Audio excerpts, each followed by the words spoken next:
بسم اللہ الرحمن الرحیم۔ السلام علیکم معزز دوستو جیسے جیسے ہماری عمر بڑھتی جاتی ہے ویسے ویسے ہمارے بال سفید ہونا شروع ہو جاتے ہیں اور ہم بال سفید ہونے کی وجہ سے پریشان ہو جاتے ہیں اور طرح طرح کے بال سیاہ کرنے والے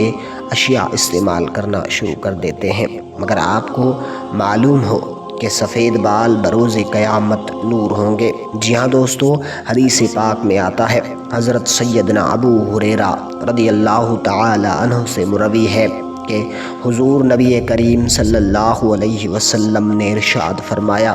سفید بال نہ اکھیڑو کیونکہ یہ قیامت کے دن نور ہوں گے۔ ایک اور حدیث پاک میں حضرت سیدنا عمرو بن انبہ رضی اللہ تعالی عنہ سے مروی ہے کہ رسول اکرم صلی اللہ علیہ وسلم نے ارشاد فرمایا، جسے حالت اسلام میں بڑھاپا آیا تو بروز قیامت یہ بڑھاپا اس کے لیے نور ہوگا۔